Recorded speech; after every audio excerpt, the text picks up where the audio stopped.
Okay, welcome back again, ethics students. We were kind of cut off there rather arbitrarily, and again, I think that's due to storage issues on my phone. I think I've cleared up those issues and learned a little something about how many of these I can make at one time without uploading and deleting, etc. By the time I get all this figured out, we'll be finished with it, and I hope we'll never have to do this again. So, back to Judith Jarvis Thomson. She was discussing the difficulty of drawing a line, and she was discussing the analogy with the violinist. So you're kidnapped. The analogy is rape, right?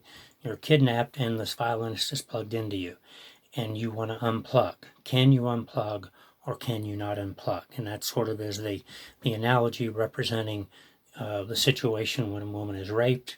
Can she get an abortion, or should she not be able to get an abortion?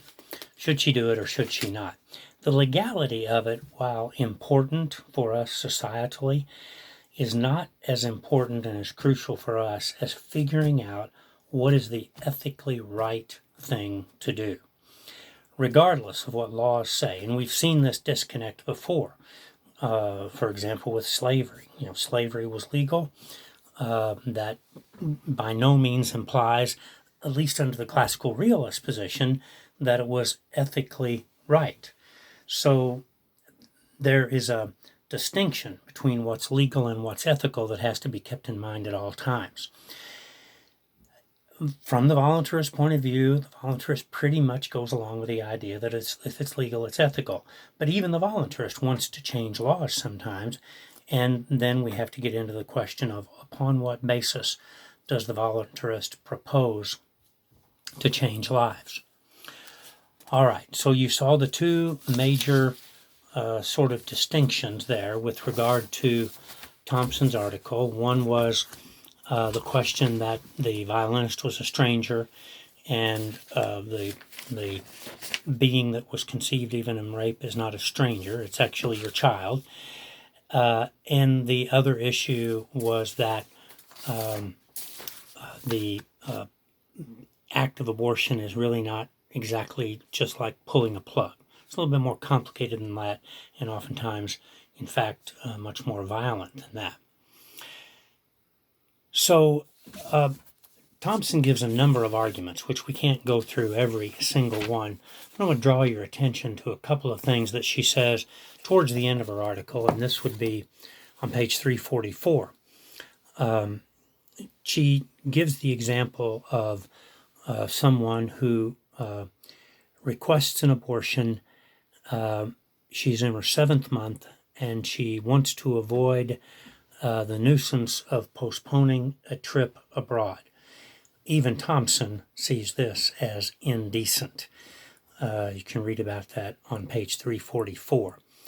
The other point that she brings up, and I think it's an important distinction to consider, is also on page 344. And she says, and this is in the last full paragraph on 344, she says she is not arguing for the right to secure the death of the unborn child. If she says when you unplug and there's a miracle and he survives, do you then have the right to turn around and slit his throat? She's talking here of the analogy of the violinist. You unplug. Oh, he actually didn't die. Do you then have the right to turn around and slit his throat? Now, it may seem, I don't know, it may have seemed far-fetched to her in 1971 when she wrote this article. But obviously, and I probably don't need to call this to your attention, but maybe I do, this is what's happening sometimes in failed abortions. In failed abortions, if the being who is being aborted is not dead, that being is killed. Does that happen more often the closer to birth the abortion takes place? Sure, it does. And so that's part of the controversy, that's part of the complication, and that's part of the difficulty. The real question with regard to abortion comes down to a question which you'll see, and I'm not sure what number that's going to be on your notes because I have to reprint these and renumber them for this class. But it's the question, should we ever subject an innocent party to direct lethal harm simply because that party finds themselves in a state of radical dependence on another person? Do we have to take extraordinary means to save the violinist? That's a question. Is pregnancy an extraordinary state, or is it a very ordinary and natural state? Do these questions have something to do with our natural family duty to care for our own offspring? Thompson's is an interesting article, and interesting arguments are contained within that. Some of those are dealt with in the 5 questions that appear on page 345, and I encourage you to take a look at those. Next, we have the article by Don Marquis. I apologize. I should call him up and ask him how he pronounces his name, but I don't know how to do that. The most important thing to notice about Marquis's article and argument is that it is, interestingly enough, primarily a consequentialist argument. Is Marquis a full-fledged voluntarist? It's kind of hard to tell, but his argument does bear strong consequentialist characteristics.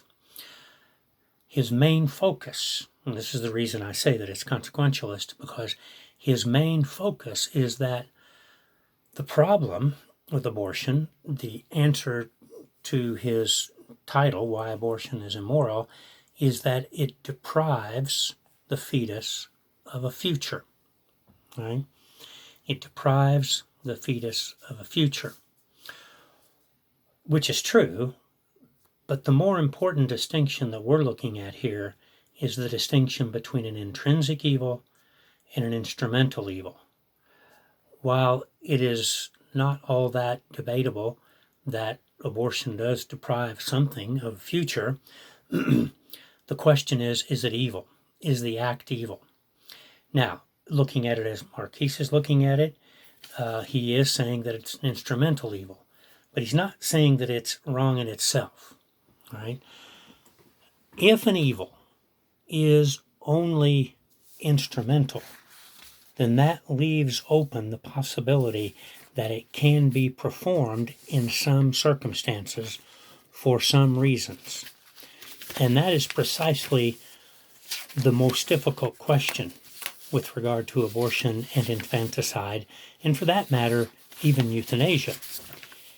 If it's only something that's instrumentally evil because of its consequences, that means that there could be times when it would be right to euthanize, to kill the person who's suffering, to kill the person who doesn't have a life worth living, to kill the old, senile, demented person in the nursing home, or the severely disabled person in the middle of life, or the severely disabled infant who was born but who now the parents or other responsible parties have decided does not have a life worth living. If an action is only instrumentally evil, it's an action that probably will be able, in an ethically legitimate fashion, to be performed, at least sometimes. On the other hand, keeping in mind our phrase, do the good, avoid the evil, the do the good was an affirmative ethical stance, and we know we can't do all the good that there is that needs to be done in the world. But on the other hand, avoid the evil, don't do the evil means, on that phrase, never do the evil. So if abortion turns out to be intrinsically evil, that means in fact there's never a reason to directly and intentionally kill the unborn being that is in the womb or the newly born, freshly born human being. Now, that's a hard thing to say for some people, that something should never be done.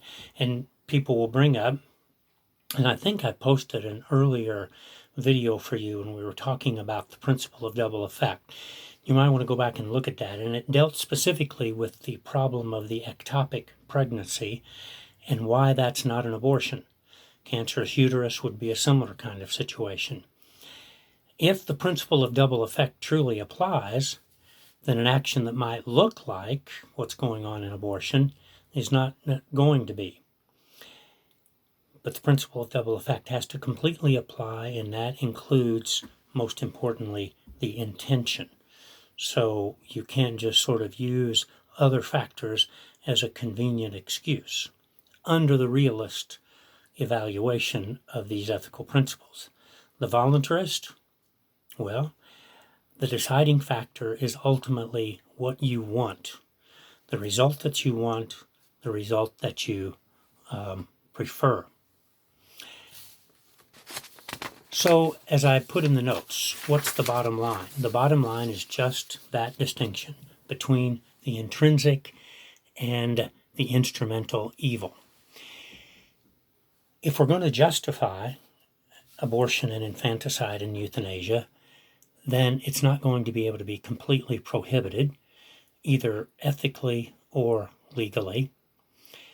It obviously can't be required, so it's going to fall into that area in between actions which are allowed.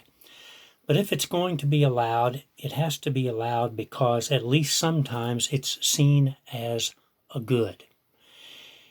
So here we reach the question, could abortion and infanticide sometimes be good? The voluntarist possibility. Or is abortion and infanticide always seen as evil? The realist possibility. You will ask yourselves questions as we go through here, like, what about this human versus person distinction? Does that make sense? What if we look at a parallel with something like slavery? We now pretty much agree that's wrong. We didn't always agree on that. Has it always been wrong? Is it intrinsically evil? And if it is, that means that societies that practiced slavery were wrong to do so. You won't find the voluntarists taking that position. They can't. So I give you, towards the end of the notes, several ways of viewing the problem. Sometimes people look at it in terms of the conflict between equal freedom and equal justice. What should we be free to do, and when we exercise that freedom, are we committing an injustice? Sometimes that's hard to figure out. Even the current crisis that we're in right now, and the reason we're having these video lectures, causes us to see this controversy of freedom versus justice. Obviously, the problem of a human being versus person, we've spoken of that plenty. Conflict of rights, right? So if both individuals, the pregnant woman and the being with which she is pregnant, have rights, how do we solve the problem of the conflicts of rights?